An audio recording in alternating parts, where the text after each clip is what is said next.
Okay, so, hi, hello, welcome back to another Creepypasta story video.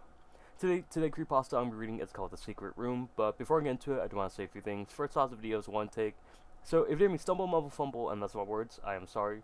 I do have something to edit my videos, but it's CapCut, and I'm not too sure if I really want to use CapCut to edit my videos because, I don't know, it doesn't really seem like a good app, and I don't know, whenever I can make some money from this, I'll definitely use the money to purchase a Adobe Premiere subscription so I can just edit my videos without having to deal with cap cuts, like weird stuff that they try to make you pay for.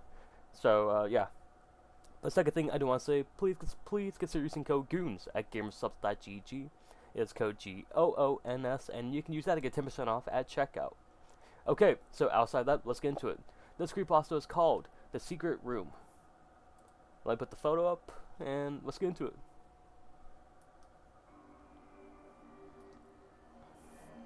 I lived in the second oldest house in my area near Waco, Texas, from when I was about 11 until I was 18. I don't know the significance of this really, but I feel like it's the only possible explanation for any supernatural presence. I'm not sure when the house was originally built, but the rest of the houses around mine were built in the 40s and 50s, so I suppose that it's older than that.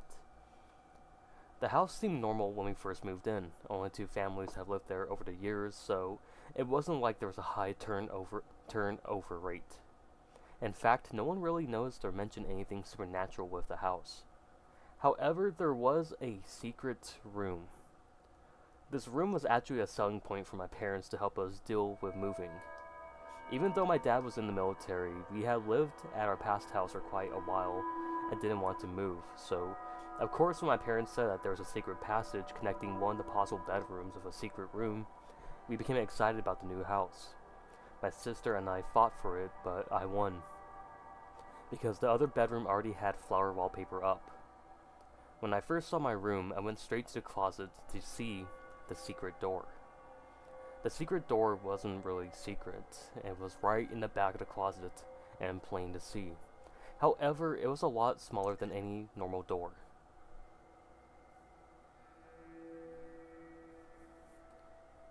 Even when I was only 11 or 12, I had to squat down to get in. It looked like it was made for a child to use. Another interesting thing was that the door handle was not really built into the door. It was just a handle added as an afterthought. This made me think it was originally just some sort of attic or crawl space and not meant for a room. The door was lockable by key from my side of the door. The other side had no handle or keyhole. When you open the door, there's a very small hallway which is the same height as the door, and not really fit for an adult. But it's just a few feet long and then you get into the room. The room was just an empty closet.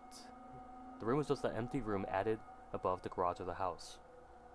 There's no other way except for the secret passageway to my closet.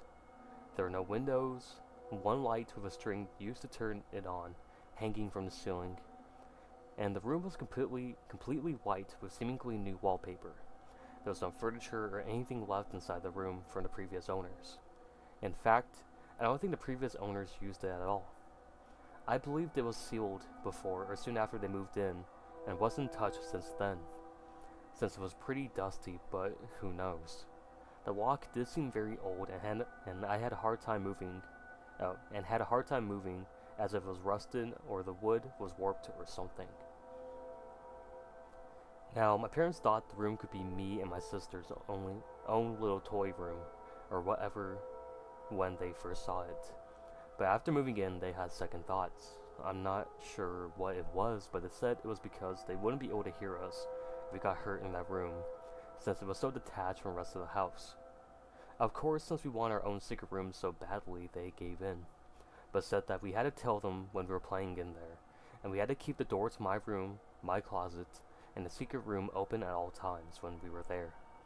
So we went on, and like I said earlier, nothing much really supernatural happened in the rest of the house, and not even too much in the secret room, at least not to me. My sister began having an imaginary friend whenever I wasn't in there. I could hear her talking and whispering to someone. I noticed that although at first she used to have fun in there, that as time went on she kind of seemed sadder when she was in there. However, up until now, This all could be a coincidence, so I didn't give it much thought. The only weird things that happened to me was that night. I thought I could hear some sort of scratching on the walls behind my room, except it wasn't really with fingernails. It sounded softer. It wasn't on the door, but coming from inside my room. Now, I believe that I only heard this at night because it was quiet at night, and the scratching rubbing sound was so soft that you normally couldn't hear it. I really had no idea what it was. I told my dad once that he looked around for some animal but couldn't find any, so we just forgot it and I lived with it. Like I said, it was so soft it never really bothered me. It could be some far off tree rubbing against the house for all I knew. This rubbing happened consistently, but like I said, I never paid too much mind. Never paid it much mind. At least until my sister went into the room one night. She knew about the rubbing too and never really said anything about it. One night though, probably about a year or so after moving into the house, the rubbing was going on as usual. I was in that limbo before falling to sleep, when I thought that someone was in my room and unlocking the closet door. I thought it might have been a dream, but I looked around and saw my door and closet door open. So I got up and I checked it out. I was a little scared, but I realized it was probably mom or dad checking out the rubbing since I told them it still happens sometimes. I turned the light on in my closet and looked in. I saw a figure sitting in the room facing the wall. Now, even when I was a kid, I had been pretty brave. I was still scared since I was pretty young, but I knew that you can't just run or you'll never know. I said, "Hello?" and I heard, "She wanted me to see," and what sounded like my sister's voice. The light was in the middle of the room, and it was tough taking even those few steps to get in the middle of the dark room. But like I said, I couldn't just leave, so I just went there and turned it on. When I looked at the figure, it was indeed my sister, sitting and scratching at the wallpaper. I touched her and she was crying, so I pulled her up and took her out of the room. I'm really glad that I didn't just lock the door and run, or else she'd be stuck in there all night. This is one reason why I never run from anything abnormal. I locked the door and took her to her room, and I watched her as she went to sleep. I thought she could have been sleepwalking or something, although she never had before. And since it was over, I didn't want to wake my parents. I went back to sleep. The next day, I asked my sister in the morning if she remembered going into the room, and she looked freaked out. I told her that she was probably just sleepwalking, but she said that the girl asked her to come look at her pictures. She didn't start crying, but she was about to because she was so scared. I didn't ask who the girl was. I told her it was just a dream and went to prove it. She didn't want to enter the room again, so I went in and saw where she was scratching on the wall. Only a little bit was scratched away, so I started peeling some more wallpaper off. Under the wallpaper were different pictures drawn in what looked like crayon. They were typical kid pictures of mainly cats and houses, but however, there was one picture that I thought was weird. It was a little girl, a cat, a mom, and a dad. Now, everything looked like a normal family portrait, except the dad had no face. It was just a circle. Of course, my rational side said she never finished it, but still, the dad picture looked strangely out of place. Like the lines were distorted, like she had trouble drawing it. Anyway, I told my parents and they yelled at me for pulling back the wallpaper. I didn't want my sister to get in trouble, so I didn't say anything about her or what happened last night. My parents said we had to get it fixed now, and were mad, and they didn't let me play in there again as punishment. The whole thing seemed normal to me. The whole thing seemed normal to me. Kid draws on wall, parents put wallpaper up to cover it, and I didn't realize until later that night when the scratching rubbing sound started up that it sounded like a crayon. I really started thinking that it was the girl that my sister talked about was drawing on the wall. Now, after this happened, I started believing that the girl was actually in there. Once I started acknowledging her presence, weirder things began to happen. It happened really slowly. I was about 14 or 15, and the episode with my sister and weird things were happening slowly over the course of the next year. I lived in the house up until I was 18. The changes were so subtle that I didn't really notice that they were happening until much later. The drawing sounds increased a little bit and were soon audible even during the day. I also started hearing little pattering of feet. The more I heard these things, the more emotional I felt about them. I started feeling angry at the more sounds that I heard, especially when I was trying to sleep. However, I always managed to control myself and try to think that the girl was obviously sad and was trying to have fun, and I calmed myself down. However, this was going on for so long that I finally asked my sister when I was about 16. I asked her if she ever heard the sounds, and she said that she did, although they were pretty quiet. Now, I didn't think that this was so weird. Obviously, I could hear them too, and I told her how annoying it was.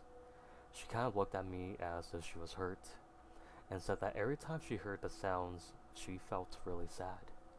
She heard trouble talking.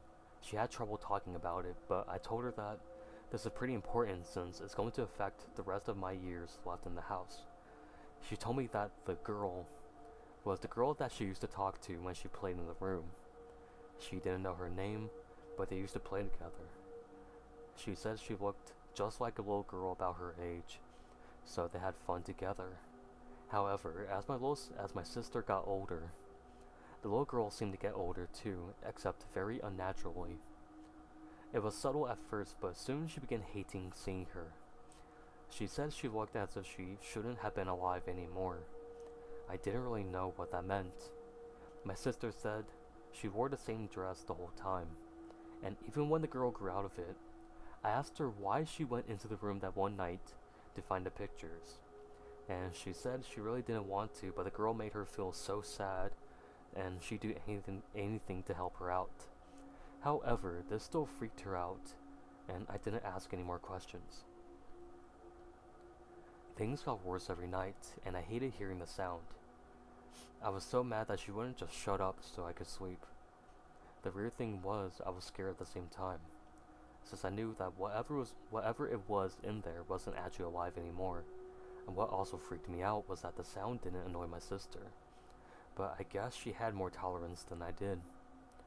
I asked my parents who used to live there, and they said a family of 2 sons, and of course, this didn't have anything to do with the room, since they had it locked off the entire time that they were there. So I asked if they knew anything about the family before them. They said the original owners were the one who had the house built, and that they didn't know much about them, except that they did have a daughter who died when she was about 11. I asked if they knew how she died, but they said it was some sort of accident. So it wasn't murder or child abuse or anything. I also asked if she died in the secret room, but they said that they didn't think so.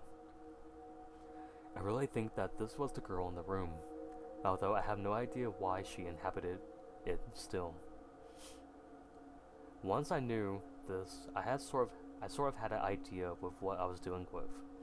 Last year's when things got worse, I heard an almost constant drawing and her jumping around inside the room. The footsteps sounded heavier and were louder. If I ever heard it, I'd pound on the door to the room and she'd stop immediately, but I hear a soft whimpering or crying. She also started drawing again later on. Sometimes I'd scream at her to shut up. I really got mad every time it happened since it had been going on for 6 years. However, I knew that I had to do something about this. I was a worker by this time, so I read a lot of ghost story threads, and I remembered how pussy most of the goons were regarding ghosts and never checked anything out. So I knew that I had to at least understand what was going on, and if possible, end it. I didn't really have a plan, but I knew I had to see the girl or talk to her or something. Last year, before I turned 18, my parents went away for the weekend, so I took the key to the secret room from their room and my parents kept it. They kept it ever since locking it that day when I took off the wallpaper. I was determined to see her, so I stayed up expecting to hear sounds, but I couldn't hear anything, so soon I just fell asleep. It was about 1 a.m. when I woke up to a loud bang, like someone jumped or fell. I heard her footsteps afterwards, and of course the drawing. The first thing I felt before any fear was pure anger. I hated that she woke me up, even though this is what I wanted. I immediately grabbed the key and went to the door. I was pounding on it as I said, "That's it," and unlocking the door. The sound stopped and I heard whimpering. I threw open the door, and this was the first time I saw the room in years. The light coming from my room illuminated a figure in the room, much like when I saw my sister years earlier. This was when I began to feel a wave of different emotions. I was really angry, really scared. Yet I also knew that I had to do this and remain calm. I went into the room and stood a few feet away from the figure, which was standing in the corner. I turned on the light, and what I saw was probably the most horrific sight I could probably have ever even thought of in my entire life. And a horror movie monster had nothing on how unnatural the girl looked. When I finally realized why my sister described her in such a weird way. Her body was taller than she should have been. Her limbs were so lanky and bony and stretched like she kept growing past how tall she should have been. She was wearing a really small dress and it was really tight on her body. Her face looked as if her head had continued to grow, but her face had not. The skin was stretched and the eyes were sunk back to her head, yet wide open, and her small, childlike teeth were exposed, since her lips were stretched back for the rest of her face. Her hair was down to her waist, and her face had tears streaming down. I took all this in for just a moment, and as soon as we met eyes, she let out a wail as if she was crying and moaning at the same time. It wasn't a loud wail like most people describe ghosts. It was pretty soft, and as if she was in terrible pain. But I couldn't tell her expression since her face was so unnatural and stretched. As soon as I heard the wail, all the anger in my body was overcome by fear, and I ran. I wish I could say I ran for a video camera, but I just ran. I knew I've been talking about how much I hate when people don't investigate things, but I was so terrified that I ran. Once I got out of my room, I ran to my car, and I drove away, and spent the night at my friend's house. Once I realized what happened, I was in a cold shiver and scared out of my mind for the entire night. I was too scared to go back home until my parents came home. I waited until they came back on Sunday, and then I came over. They asked me why I took the key and left the closet door open, and I just told them that I wanted to see if I could sell any of my old toys on eBay. I took one last look in the room and locked the door. Ever since then, nothing happened. I don't know why things stopped, but I'm always hoping it's not because I let her out, like in The Ring or something, and that she's really evil. Since nothing happened since then, I do really hope that I helped her out in some way. But in all honesty, I don't care. My parents moved after I went to college, and I have no intention of ever going back. I came up with a theory that the male family member in her life was really mean to her, and hated her playing in there, and possibly beat her, while the female family member always felt sad, hence my sister, and the girl's willingness to open up to her first. Anyway, like I said, this is all just a theory, but it kinda makes sense. This all happened last year, and the more I think about it harder, is to just remember. I think about it, the harder it is to remember. Sorry for typing such a long post. I didn't realize I had this much to tell. Okay, so that was The Secret Room. Hopefully y'all enjoy the creepypasta. I don't really have anything else to say. It was a short creepypasta. Hopefully y'all enjoyed. And, yeah. I give it an 8 out of 10, 9 out of 10. That was really good. But yeah, I don't have anything else to say. I don't want to drag on the ending, but I do appreciate you listening to the story. Sorry for me mumbling and stuff like that, and sometimes mispronouncing words. It's just how it is, and I read stuff, and then, my brain kind of messes up. But yeah, I do want to say thank you guys so much for watching. If you guys enjoyed, please feel free to leave a like. It helps out the channel, and it's free. And if you want to see more, please consider subscribing. I do have a lot of videos that are up, and if you want to go check them out, they're all creepypastas, and my older stuff are r/nosleep, so go check it out. But yeah, don't forget to use code GOONS. Stay safe, drink some water, and hopefully I'll see you guys tomorrow, or see you guys next time. Bye everyone.